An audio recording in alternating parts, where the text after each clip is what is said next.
रामकृष्ण हरी. माझ्या सर्व प्रिय भाविक श्रोत्यांना माझा सस्नेह नमस्कार. आज मी तुम्हाला एका अशा अद्भुत, अंगावर शहारे आणणाऱ्या आणि डोळ्यांच्या कडा उलावणाऱ्या भक्तीच्या महासागराची सफर घडून आणणार आहे, जिथे एका लहानग्या बालकाच्या निखळ प्रेमाने साक्षात ईश्वराला पाषाणातून प्रगट होण्यास भाग पाडले.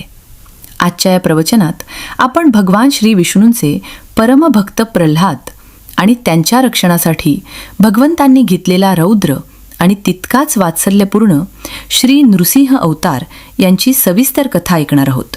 ही कथा श्रवण करण्याचे महत्त्व आपल्या शास्त्रांमध्ये अत्यंत अगाध सांगितले आहे.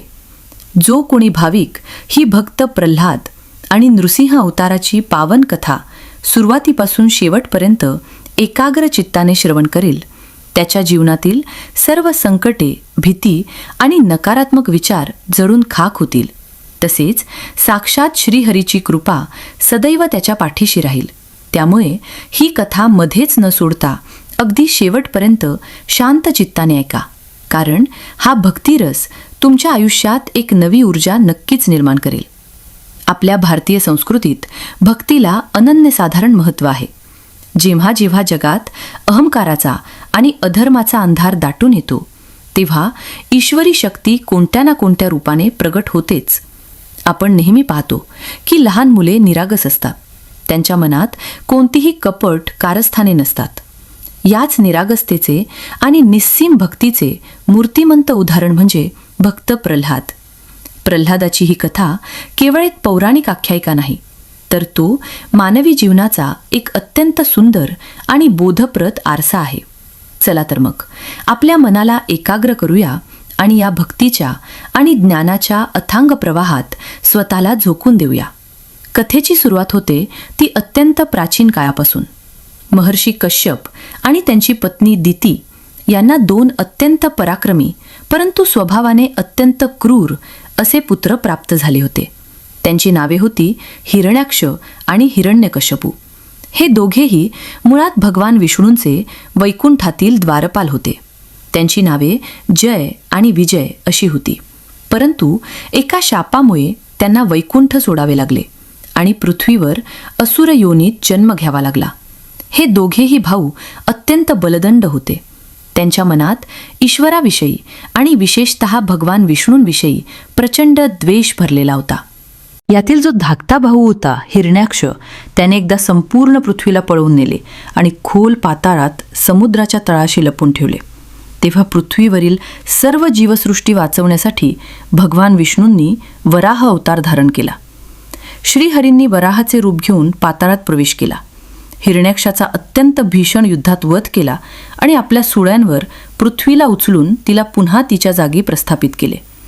आपल्या सख्या आणि लाडक्या भावाचा मृत्यू विष्णूच्या हातून झालेला पाहून थोरला भाऊ हिरण्याकश्यपू संतापाने बेभान झाला.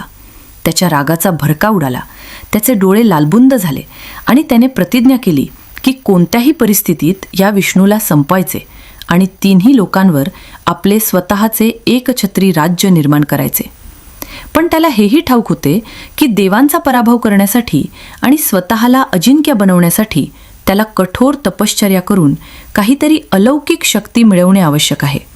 त्यामुळे हिरण्यकश्यपूने आपली पत्नी कायधू हिला राजमहालात सुरक्षित ठेवले आणि स्वतः मंदराचल पर्वतावर घोर तपश्चर्या करण्यासाठी प्रस्थान केले. हिरण्यकश्यपूची ती तपश्चर्या इतकी भयंकर होती की त्याची कल्पना करणेही आपल्यासाठी कठीण आहे. त्याने अन्न पाण्याचा पूर्णपणे त्याग केला. तो एका पायावर उभा राहून साक्षात ब्रह्मदेवाची आराधना करू लागला. कित्येक वर्ष उलटून गेली. ऊन, वारा, पाऊस कशाचीही पर्वा न करता तो केवळ तपश्चर्येत लीन राहिला. त्याच्या शरीरावर वाळवीने वारूळ निर्माण केले. मुंग्यांनी त्याचे रक्त शोषून घेतले, तरीही त्याचे लक्ष विचलित झाले नाही. इकडे तो असा कठोर तप करत असताना असुर राज्याला नेतृत्वहीन पाहून देवराज इंद्राला वाटले की हीच ती योग्य वेळ आहे असुरांचा कायमचा बिमोड करण्याची. इंद्राने देवांच्या सैन्यासह असुरांवर अचानक आक्रमण केले. देव आणि असुरांमध्ये भयंकर युद्ध झाले. नेतृत्वाअभावी असुरांचा दारुण पराभव झाला आणि ते जीव मुठीत धरून पळून गेले. देवराज इंद्राने हिरण्यकश्यपूची गरोदर पत्नी कायधू हिला बंदी बनवले आणि तिला ओढत ओढत तो स्वर्गाच्या दिशेने घेऊन जाऊ लागला. इंद्राचा विचार असा होता की कायधूच्या गर्भात वाढणारे बाळ हे हिरण्यकश्यपूचे आहे, म्हणजे ते नक्कीच मोठेपणी देवांचा शत्रू बनेल. त्यामुळे जन्म घेताच त्या बाळाचा वध करावा असा इंद्राचा क्रूर बेत होता. इंद्राच्या या कृतीमुळे एक अत्यंत मोठा अनर्थ घडणार होता. नेमक्या त्याच वेळी नारायण नारायण असा गजर करत देवर्षी नारद मुनी तिथे प्रगट झाले. नारद मुनींनी इंद्राचा मार्ग अडवला आणि ते अत्यंत शांतपणे इंद्राला म्हणाले की हे देवराज, तू ज्या स्त्रीला बंदी बनवून नेत आहेस तिच्या गर्भात एक अत्यंत महान आणि साक्षात भगवंताचा परमभक्त वाढत आहे. एका गरोदर आणि असहाय्य स्त्रीला असा त्रास देणे तुला आणि तुझ्या देवत्वाला मुळीच शोभत नाही. नारद मुनींचे ते तेजस्वी आणि सत्यवचन ऐकून इंद्राला स्वतःच्या चुकीची जाणीव झाली. त्याने नारद मुनींच्या शब्दांचा आदर राखून माता कायधूला तात्काळ मुक्त केले आणि तिची क्षमा मागून तो स्वर्गात निघून गेला. त्यानंतर नारद मुनींनी अत्यंत प्रेमाने माता कायधूला आपल्या आश्रमात आश्रय दिला आणि जोपर्यंत हिरण्यकश्यपू तपश्चर्येवरून परत येत नाही तोपर्यंत तिला अत्यंत सुरक्षित वातावरणात ठेवण्याची जबाबदारी स्वीकारली. नारद मुनींचा तो आश्रम म्हणजे साक्षात पृथ्वीवरील वैकुंठच होते. तिथे अत्यंत पवित्र, सात्विक आणि मंगलमय वातावरण होते. रोज पहाटे उठून ईश्वराचे नामस्मरण, वेदांचे सुमधुर पठण आणि भक्तीची सखोल चर्चा होत असे. माता कायधू देखील या भक्तिरसात पूर्णपणे तल्लीन होत असे. नारद मुनी कायधूला दररोज भगवान विष्णूच्या अनंत लीला आणि नवविधा भक्तीचे महत्त्व अत्यंत रसाळ भाषेत समजावून सांगत असत. श्रोते हो, आपण हे नेहमी ऐकतो की आईच्या गर्भात असताना बाळ संस्कार ग्रहण करत असते. अभिमन्यूने चक्रव्यूहात शिरण्याची विद्या आईच्या गर्भातच ऐकली होती. अगदी तसेच हे सर्व ईश्वरीय ज्ञान केवळ माता कायधू ऐकत नव्हती, तर तिच्या गर्भात वाढणारा तो चिमुकला जीव म्हणजेच बाळ प्रल्हाद हे सर्व भक्तीचे संस्कार अत्यंत सूक्ष्मपणे आत्मसात करत होता. आईच्या गर्भातच प्रल्हादाला विष्णू भक्तीचे अवीट बाळकडू मिळाले होते. गर्भात असलेल्या प्रल्हादाने यातील श्रवण आणि स्मरण भक्ती अत्यंत खोलवर आत्मसात केली होती. नारद मुनींच्या प्रत्येक शब्दाने प्रल्हादाच्या बालमनात विष्णूविषयीचे प्रेम अधिकच घट्ट होत होते. इकडे मंदराचल पर्वतावर अनेक वर्षांच्या कठोर तपश्चर्येनंतर अखेर हिरण्यकश्यपूची साधना फळाला आली. साक्षात ब्रह्मदेव त्याच्यावर प्रसन्न झाले. ब्रह्मदेवांनी त्याला दर्शन दिले आणि अत्यंत मधुर आवाजात त्याला हवा तो वर मागण्यास सांगितले. हिरण्यकश्यपू असुर असला तरी तो अत्यंत चतुर आणि बुद्धिवान होता. त्याने विचार केला की जर आपण थेट अमरत्वाचा वर मागितला तर ब्रह्मदेव तो कधीच देणार नाहीत, कारण जन्म घेणाऱ्या प्रत्येकाला मृत्यू हा ठरलेलाच आहे. त्यामुळे त्याने मृत्यूला टाळण्यासाठी अशा काही जाचक आणि गुंतागुंतीच्या अटी घातल्या ज्यामुळे तो व्यावहारिकदृष्ट्या अमरच होईल. हिरण्यकश्यपूने हात जोडून ब्रह्मदेवाला एक अत्यंत विचित्र आणि गुंतागुंतीचा वर मागितला. तो म्हणाला की हे सृष्टीचे रचयिते देवा, जर तुम्ही माझ्यावर प्रसन्न असाल तर मला असा वर द्या की माझा मृत्यू तुमच्या कोणत्याही निर्मितीकडून म्हणजेच ब्रह्मदेवाने निर्माण केलेल्या कोणत्याही जीवाकडून होणार नाही. माझा मृत्यू ना दिवसा होईल आणि ना रात्री होईल. माझा मृत्यू ना कोणत्याही घराच्या आत होईल आणि ना घराच्या बाहेर होईल. तो एवढ्यावरच थांबला नाही. तो पुढे म्हणाला, माझा मृत्यू ना जमिनीवर होईल आणि ना आकाशात होईल. माझा मृत्यू ना कोणत्याही मानवाने बनवलेल्या शस्त्राने होईल आणि ना कोणत्याही अस्त्राने होईल. मला कोणत्याही माणसाकडून मृत्यू येऊ नये आणि कोणत्याही प्राण्याकडूनही मृत्यू येऊ नये. माझा मृत्यू ना कोणत्याही देवतेकडून होईल आणि ना कोणत्याही सापाकडून होईल. थोडक्यात मला युद्धभूमीवर कोणीही पराभूत करू शकणार नाही असा अजेय आणि अमरत्वाचा वर मला द्या. गंमत बघा बरं का श्रोते हो, हिरण्यकश्यपूने जणू एखाद्या अत्यंत हुशार आणि धूर्त वकिलाप्रमाणे मृत्यूला टाळण्यासाठी कायद्यातील सर्व पळवाटा शोधून काढल्या होत्या. त्याला स्वतःचा खूप अभिमान वाटत होता. त्याला वाटले की आपण आता साक्षात मृत्यूला आणि ईश्वरालाही फसवले आहे.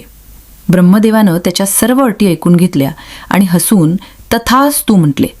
हा अचाट आणि अद्भुत वर मिळताच हिरण्यकश्यपूच्या आनंदाला पारावार राहिला नाही. वर प्राप्त झाल्यानंतर हिरण्यकश्यपू आपल्या असुर राज्यात परत आला. नारद मुनींनी माता कायदूला अत्यंत सन्मानाने हिरण्यकश्यपूकडे सोपवले. आपल्या पत्नीला सुरक्षित पाहून त्याने नारदांचे आभार मानले. परंतु ब्रह्मदेवाचा वर मिळाल्यामुळे त्याच्यातील अहंकार आता गगनाला भिडला होता. तो स्वतःलाच जगातील सर्वात श्रेष्ठ देव मानू लागला. त्याने आपले सैन्य गोळा केले आणि तिन्ही लोकांवर अत्यंत क्रूरपणे आक्रमण केले. सर्वत्र हाहाकार माजला. देव, गंधर्व, यक्ष आणि किन्नर त्याच्या भयाने थरथर कापू लागले. हिरण्यकश्यपूने संपूर्ण विश्वात असा फतवा काढला की आजपासून कोणीही ओम नमो नारायणाय असा विष्णूचा जप करायचा नाही. प्रत्येक माणसाने, ऋषीने आणि देवाने फक्त ओम हिरण्यकश्यपाय नमः असा जप करायचा. जो कोणी विष्णूचे नाव घेईल त्याचा तात्काळ शिरच्छेद केला जाईल असा क्रूर आदेश त्याने दिला. काही काळ लोटल्यानंतर माता कायधूने एका अत्यंत गोंडस आणि तेजस्वी पुत्राला जन्म दिला. त्याचे नाव प्रल्हाद असे ठेवण्यात आले. प्रल्हाद दिसायला अत्यंत सुंदर होता आणि त्याचा स्वभाव एखाद्या शांत सरोवरासारखा होता. तो जसा जसा मोठा होऊ लागला तसतशी त्याच्यातील विष्णू भक्ती अधिकच प्रबळ आणि उघड होऊ लागली. प्रल्हाद रात्रंदिवस खेळताना, जेवताना, झोपताना फक्त ओम नमो नारायणाय याच महामंत्राचा जप करत असे. जेव्हा ही अत्यंत धक्कादायक गोष्ट हिरण्यकश्यपूला समजली तेव्हा त्याच्या पायाखालची जमीनच सरकली. त्याला प्रचंड धक्का बसला. ज्या विष्णूला संपवण्यासाठी त्याने इतकी घोर तपश्चर्या केली, संपूर्ण जगातून ज्याचे नाव मिटवण्यासाठी त्याने एवढा रक्ताचा सडा शिंपडला, त्याच विष्णूचे नामस्मरण आपल्या स्वतःचा पोटचा गोळा करत आहे हे त्याच्या पचनी पडत नव्हते. हिरण्यकश्यपूला वाटले की कदाचित मुलाला अद्याप काही समजत नाहीये. हिरण्यकश्यपूने प्रल्हादाला असुरांचे महागुरु शुक्राचार्य यांचे 2 पुत्र षंड आणि अमर्क यांच्याकडे शिक्षणासाठी गुरुकुलात पाठवले. या गुरुकुलात अत्यंत कडक शिस्त होती. तिथे धर्म, अर्थ आणि काम या सांसारिक गोष्टींचे तसेच राजकारण, युद्धकला आणि मायावी विद्या यांचे शिक्षण दिले जात असे. षंड आणि अमर्क यांनी प्रल्हादाला असुरी प्रवृत्ती शिकवण्याचा आटोकाट प्रयत्न केला. ते प्रल्हादाला सांगायचे की बाळा, विष्णू हा आपला शत्रू आहे, तुझे वडीलच खरे देव आहेत. पण प्रल्हादाचे मन या सांसारिक आणि खोट्या कशातच रमत नव्हते. इथे एक मोठी गंमत व्हायची.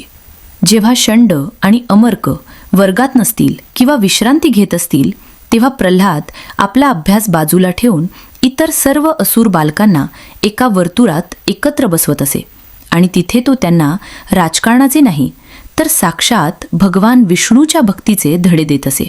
तो असुर बालकांना अत्यंत प्रेमाने समजावून सांगत असे की माझ्या मित्रांनो, हे सर्व सांसारिक जीवन, हा मोह, ही सत्ता सर्व काही नश्वर आहे.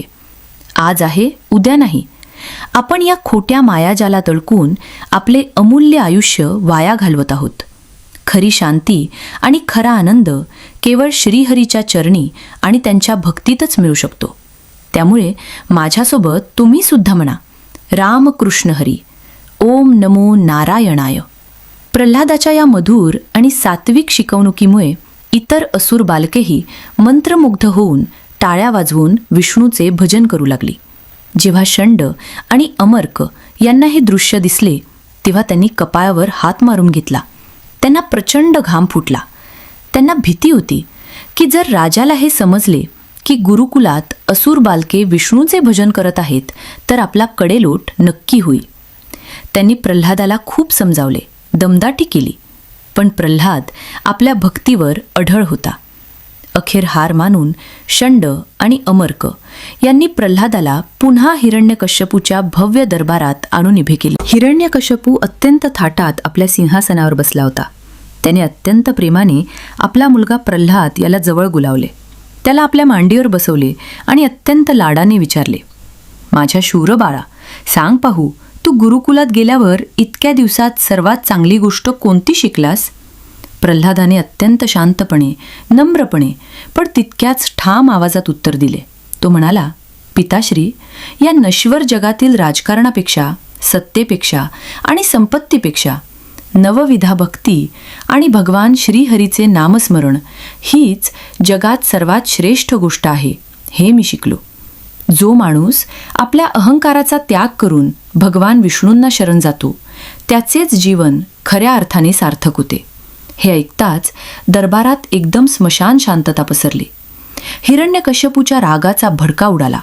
तो रागाने अक्षरशः थरथर कापू लागला. त्याने प्रल्हादाला आपल्या मांडीवरून जमिनीवर जोराने फेकून दिले आणि आपल्या सैनिकांना अत्यंत क्रूर आदेश दिला की हा राजद्रोही मुलगा आहे, हा माझा पुत्र असूच शकत नाही, याला तात्काळ माझ्या नजरेसमोरून घेऊन जा आणि मारून टाका. इथून पुढे या लहानग्या प्रल्हादाची खरी आणि अत्यंत कठीण परीक्षा सुरू झाली. असुरांनी प्रल्हादाला मारण्यासाठी अनेक अमानुष आणि भयंकर प्रयत्न केले. सुरुवातीला त्यांनी प्रल्हादाला उन्मत्त आणि पिसाळलेल्या हत्तींच्या पायाखाली तुडवण्यासाठी मैदानात फेकले. ते महाकाय हत्ती सोंडा उंचावत प्रल्हादाच्या अंगावर धावून आले. पण प्रल्हाद जागेवरच डोळे मिटून अत्यंत शांतपणे विष्णूचे नामस्मरण करत उभा राहिला. चमत्कार असा झाला की ते पिसाळलेले हत्ती प्रल्हादाजवळ येताच एकदम शांत झाले. त्यांनी प्रल्हादाला इजा करण्याऐवजी अत्यंत प्रेमाने त्याला आपल्या सोंडेने नमस्कार केला. असुरांनी हार मानली नाही. त्यांनी प्रल्हादाला एका अंधाऱ्या खोलीत डांबले आणि तिथे शेकडो विषारी आणि फुत्कारणारे साप सोडून दिले. पण त्या विषारी सापांनी प्रल्हादाला दंश करण्याऐवजी त्याच्या भोवती एक सुंदर संरक्षक कवच निर्माण केले. सापांनी जणू त्याला उबदार मायेची दुलईच पांघरली. त्यानंतर प्रल्हादाला अन्नातून अत्यंत जहाल असे विष देण्यात आले. पण प्रल्हादाने जेवणापूर्वी विष्णूचे नामस्मरण केले आणि ते अन्न हसतमुखानं प्राशन केले. श्रीहरीच्या कृपेने त्या जहाल विषाचे रूपांतर साक्षात अमृतात झाले आणि प्रल्हादाला काहीही इजा झाली नाही. असुरांनी त्याला एका अत्यंत उंच पर्वताच्या कड्यावरून खाली खोल दरीत फेकून दिले. सर्वसामान्य माणूस पडला असता तर त्याच्या शरीराचा चक्काचूर झाला असता. परंतु साक्षात भगवान विष्णूंनी अदृश्य रूपात खाली येऊन त्या चिमुकल्या भक्ताला आपल्या अत्यंत कोमल हातांमध्ये फुलासारखे अलगद झेलले. भक्तीची ताकद किती मोठी असते याचे हे जिवंत आणि अंगावर काटा आणणारे उदाहरण आहे. जेव्हा मनुष्याच्या मनात देवाप्रती पूर्ण समर्पण असते आणि मृत्यूची कोणतीही भीती नसते, तेव्हा ती ईश्वरीय शक्ती त्याचे रक्षण करण्यासाठी प्रत्येक क्षणी सदैव तत्पर असते. जेव्हा हे सर्व अमानुष मार्ग अपयशी ठरले, तेव्हा हिरण्यकश्यपू अत्यंत निराश, हताश आणि अधिकच क्रोधित झाला. त्याला काहीही सुचेनासे झाले. नेमक्या त्याच वेळी त्याची सख्खी बहीण होलिका त्याच्या मदतीला धावून आली. होलिका ही अत्यंत क्रूर, कुटील आणि मायावी राक्षसी होती. तिच्याकडे ब्रह्मदेवाने दिलेली एक अत्यंत दुर्मिळ आणि चमत्कारिक शाल होती. या शालीचे वैशिष्ट्य असे होते की ती शाल अंगावर पांघरली असता प्रत्यक्ष अग्नी देखील तिला जाळू शकत नव्हता. होलिकाने आपल्या भावाला म्हणजे हिरण्यकश्यपूला एक भयंकर उपाय सांगितला. तिने कट रचला की भावा, तू अजिबात काळजी करू नकोस. मी त्या प्रल्हादाला घट्ट पकडून माझ्या मांडीवर घेऊन पेटत्या चितेवर बसेन. मी ती ब्रह्मदेवाची शाल पांघरलेली असेल, त्यामुळे मी आगीतून पूर्णपणे सुरक्षित बाहेर येईन आणि तुझा तो शत्रू प्रल्हाद त्या भयंकर अग्नीत जळून भस्मसात होईल. हिरण्यकश्यपूला हा कट खूप आवडला. फाल्गुन पौर्णिमेचा तो दिवस होता. असुरांनी गावाच्या मध्यभागी लाकडांची एक प्रचंड मोठी चिता रचली. होलिका अत्यंत गर्वानं ती जादुई शाल अंगावर पांघरून आली. तिनं चिमुकल्या प्रल्हादाला अत्यंत घट्ट पकडले आणि ती त्याला आपल्या मांडीवर घेऊन त्या चितेवर जाऊन बसली. असुरांनी त्या चितेला चारही बाजूंनी आग लावली. बघता बघता आगीच्या ज्वाळा आकाशाला भिलू लागल्या. सर्व असुरांना आणि हिरण्यकश्यपूला वाटले की आता प्रल्हादाचा अंत निश्चित आहे. ते आनंदानं नाचू लागले. पण इकडे माझा तो लहानगा प्रल्हाद मात्र डोळे मिटून चेहऱ्यावर एक अत्यंत सुंदर आणि शांत स्मितहास्य ठेवून ओम नमो नारायणाय या महामंत्राचा जप करत होता. अग्नीनं आपले अत्यंत रौद्र रूप धारण केले होते आणि नेमक्या त्याच वेळी भगवान विष्णूंच्या कृपेनं आकाशातून एक अत्यंत वेगवान आणि सोसाट्याच्या वाऱ्याचा झोत आला. त्या भयंकर वाऱ्यानं होलिकाच्या अंगावरील ती जादुई शाल उडाली आणि ती हवेत तरंगत जाऊन साक्षात प्रल्हादाच्या अंगावर पडली. क्षणातच संपूर्ण चित्र पालटले. ज्या अग्नीतून आपण वाचू या भ्रमात आणि अहंकारात होलिका होती, तोच अग्नी आता तिला जाळू लागला. अहंकारानं आणि क्रूरतेनं भरलेली होलिका त्या भयंकर अग्नीत जळून खाक झाली आणि प्रल्हाद मात्र विष्णूच्या शालीखाली आणि कृपेखाली पूर्णपणे सुरक्षित राहिला. अग्नी शांत झाल्यावर प्रल्हाद त्या राखेतून अत्यंत हसतमुख आणि तेजस्वी रूपात बाहेर आला. माझ्या लाडक्या भाविकांनो, हा प्रसंग केवळ एका असुरी शक्तीचा किंवा राक्षसीचा नाश नव्हता, तर तो वाईट प्रवृत्तीवर चांगल्या विचारांचा आणि अहंकारावर निस्सीम भक्तीचा विजय होता. याच अद्भुत घटनेच्या स्मरणार्थ आपण सर्वजण दरवर्षी होलिका दहन म्हणजेच होळीचा सण साजरा करतो.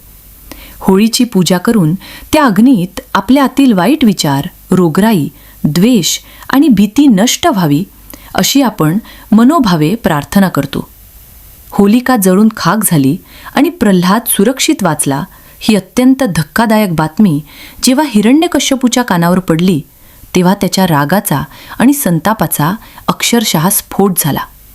तो आपल्या सिंहासनावरून उठला. त्यानं हातात एक भयंकर आणि जड तलवार घेतली आणि तो प्रल्हादासमोर येऊन उभा राहिला. त्याचे डोळे रागानं लालबुंद झाले होते. तो जोरजोरानं श्वास घेत होता.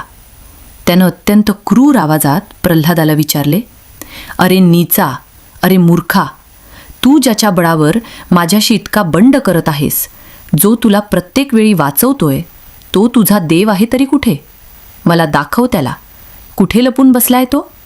तेव्हा प्रल्हादानं अत्यंत शांत, नम्र पण निर्भयपणे उत्तर दिले. तो म्हणाला, "पिताश्री, माझे प्रभू या संपूर्ण चराचरात भरलेले आहेत. ते सर्वव्यापी आहेत. ते आकाशात आहेत, ते जमिनीत आहेत, ते पानाफुलात आहेत. ते जसे तुमच्यात आहेत तसेच ते माझ्यातही आहेत." हे ऐकून हिरण्यकश्यपूचा पारा अधिकच चढला. त्यानं जवळच्या एका भक्कम आणि निर्जीव पाषाणाच्या खांबाकडे पोट दाखवले आणि अत्यंत उपहासात्मक हसत विचारले, "काय रे, तुझा तो महान विष्णू या निर्जीव आणि दगडाच्या खांबातही आहे का?" प्रल्हादानं डोळे मिटले, हात जोडले आणि अत्यंत ठाम विश्वासानं उत्तर दिले, "होय पिताश्री, माझे प्रभू या खांबातही नक्कीच आहेत.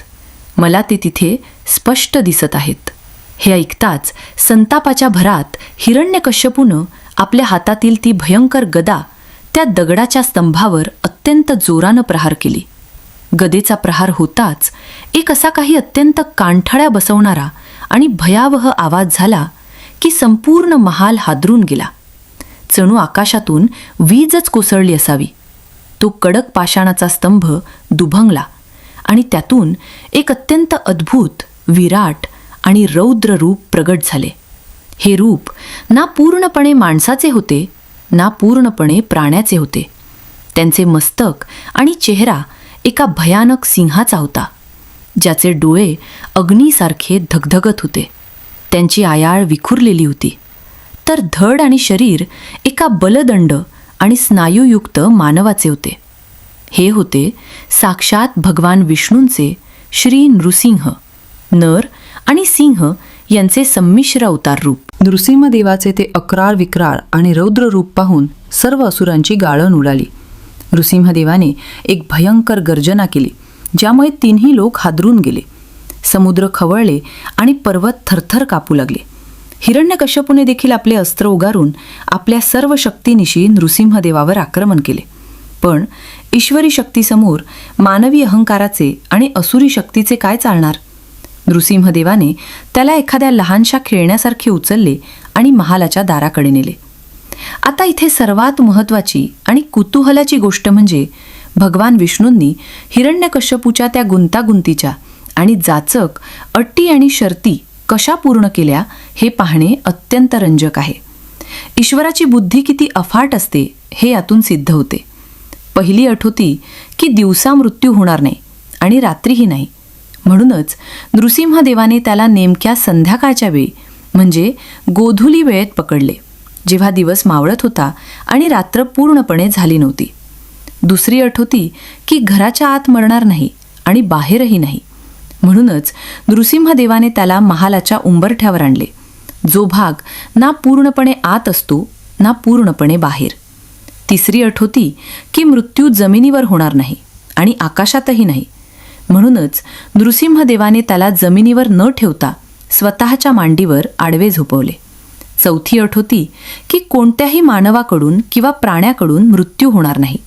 म्हणूनच विष्णूंनी पूर्ण मानव किंवा पूर्ण प्राणी न होता नर आणि सिंह असे संमिश्र अद्भुत रूप धारण केले होते.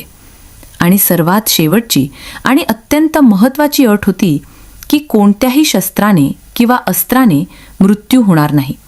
म्हणूनच नृसिंहदेवाने तलवार, गदा किंवा बाण अशा कोणत्याही शस्त्राचा वापर न करता आपल्या बोटांच्या अत्यंत तीक्ष्ण आणि अणकुचीदार नखांनी त्याचे पोट फाडले आणि त्याचा जागीच वध केला. अशा प्रकारे ईश्वराने एका अहंकारी राक्षसाला दाखवून दिले की तो सृष्टीचा सर्वोच्च निर्माता आहे आणि प्रत्येक वराचे मर्म त्याला अचूक ठाऊक असते. ईश्वरापेक्षा मोठा कोणीही होऊ शकत नाही. हिरण्यकश्यपूच्या वधामुळे चहूंकडे आनंदाची लाट उसळली. स्वर्गातून देवांनी आनंदाने फुलांचा आणि सुगंधी पुष्पवृष्टीचा वर्षाव केला. गंधर्व आणि अप्सरा गाणी गाऊ लागल्या. जय श्री नृसिंह, जय श्री हरी या जयघोषाने संपूर्ण आसमंत दुमदुमून गेला. परंतु हिरण्यकश्यपूचा वध केल्यानंतरही नृसिंहदेवाचा क्रोध अजिबात शांत होत नव्हता.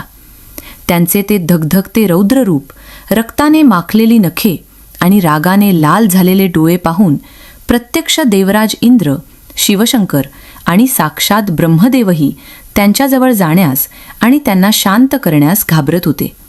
सर्वांना वाटले की आता या क्रोधाग्नीत संपूर्ण सृष्टी जळून भस्मसात होते की काय. शेवटी सर्व देवांनी मिळून त्या लहानग्या भक्त प्रल्हादाला पुढे केले आणि त्याला नृसिंहदेवाला शांत करण्याची विनंती केली. प्रल्हादाच्या मनात कोणतीही भीती नव्हती. तो अत्यंत निरागसपणे हसतमुख चेहऱ्याने चालत गेला आणि त्याने नृसिंहदेवाच्या चरणांवर अत्यंत प्रेमाने आपले डोके ठेवले. आपल्या त्या लाडक्या आणि परमभक्ताच्या कोमल स्पर्शाने नृसिंहदेवाचा क्रोध क्षणात कुठल्या कुठे पळून गेला. त्यांच्या डोळ्यातील संताप मावळला आणि तिथे अथांग वात्सल्य आणि प्रेमाचा झरा निर्माण झाला. नृसिंहदेवाने प्रल्हादाला अत्यंत प्रेमाने उचलले, त्याला आपल्या मांडीवर बसवले आणि एखाद्या पित्याप्रमाणे त्याच्या डोक्यावरून हात फिरवला. त्यांनी प्रल्हादाचे अश्रू पुसले आणि अत्यंत मधुर आवाजात विचारले, माझ्या प्रिय बाळा, तुला आज काय हवे आहे? तू माझ्याकडे कोणताही वर मागू शकतोस. मी तुझ्या भक्तीवर अत्यंत प्रसन्न आहे. तेव्हा बघा, प्रल्हादाचे मोठेपण बघा. प्रल्हादाने स्वतःसाठी राजवैभव, संपत्ती किंवा अमरत्व असे काहीही न मागता अत्यंत विशाल अंतःकरणाने हात जोडून प्रार्थना केली. तो म्हणाला, हे प्रभू, माझे पिता अज्ञानामुळे आणि अहंकारामुळे तुम्हाला ओळखू शकले नाहीत. त्यांनी तुमच्याशी जन्मभर वैर धरले. कृपया त्यांच्या या सर्व पापांची तुम्ही क्षमा करा आणि त्यांच्या आत्म्याला मुक्ती देऊन त्यांचा उद्धार करा. एका लहानग्या मुलाची आपल्या पित्याप्रती असलेली ही भावना पाहून भगवंत अत्यंत प्रसन्न झाले. त्यांनी प्रल्हादाला आशीर्वाद दिला की, बाळा प्रल्हादा, तुझ्या या निस्सीम आणि पवित्र भक्तीमुळे केवळ तुझ्या पित्याचाच नव्हे तर तुझ्या संपूर्ण 21 कुळांचा आज उद्धार झाला आहे. यापुढे तू एक अत्यंत आदर्श आणि न्यायप्रिय राजा म्हणून या पृथ्वीवर राज्य करशील. यानंतर प्रल्हादाला असुरांच्या राजगादीवर सन्मानाने बसवण्यात आले. त्याने राजेपदाचा स्वीकार करून अत्यंत न्याय्य, सात्विक आणि धर्मनिष्ठ पद्धतीने अनेक वर्ष राज्य केले. प्रल्हादाची ही महान कथा आपल्याला शिकवते की भक्तीमध्ये कोणताही भेदभाव नसतो. देव दानवातही असू शकतो. भक्तीचे सामर्थ्य कोणत्याही वरदानापेक्षा आणि शस्त्रापेक्षा खूप मोठे असते.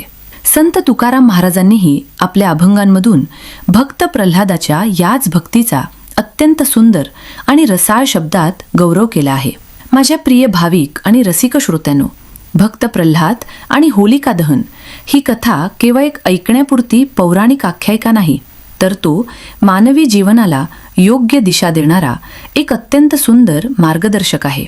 ही कथा आपल्याला वारंवार शिकवते की जीवनात माणसाचा अहंकार कितीही मोठा आणि प्रबळ असला तरी सत्याची आणि निखळ भक्तीची कायम जीत होतेच. ज्याप्रमाणे होळीच्या भयंकर अग्नीत होलिका जळून राख झाली, त्याचप्रमाणे आजच्या या धावपळीच्या आणि ताणतणावाच्या जगात आपल्या मनातील वाईट विचार, राग, लोभ, मोह, द्वेष आणि नैराश्य या होळीच्या पवित्र अग्नीत आपण जाळून टाकले पाहिजे. प्रल्हादासारखी निरागसता, सहनशीलता आणि ईश्वरावरील अढळ विश्वास जर आपण आपल्या अंगी बाळगला तर जीवनातील कोणतीही मोठी अडचण किंवा संकट आपल्याला कधीच पराभूत करू शकणार नाही. या अत्यंत रसाळ, रोमांचक आणि भक्तीने ओतप्रोत भरलेल्या कथेचे इतक्या शांतपणे आणि तल्लीन होऊन श्रवण केल्याबद्दल मी तुम्हा सर्व भाविकांचे मनःपूर्वक आभार मानते. अशा प्रकारच्या आध्यात्मिक कथा आणि आपल्या महान भारतीय संस्कृतीचे विचार तळागाळापर्यंत पोहोचवणे हे एक अत्यंत मोठे पुण्यकर्म आहे. श्रोत्यांना माझी अत्यंत नम्र विनंती आहे की जर ही प्रस्तुती, ही कथेची मांडणी आणि माझे हे सादरीकरण तुमच्या मनाला खरोखर भिडले असेल तर या व्हिडिओला नक्की लाईक करावे. भक्त प्रल्हादाच्या या अफाट भक्तिरसाबद्दल आणि ही कथा ऐकताना तुम्हाला जाणवलेल्या शांततेच्या अनुभवाबद्दल कमेंट बॉक्समध्ये तुमचे विचार अवश्य मांडावेत. तिथे ओम नमो नारायणाय असे लिहून तुमची आध्यात्मिक उपस्थिती नक्की नोंदवावी.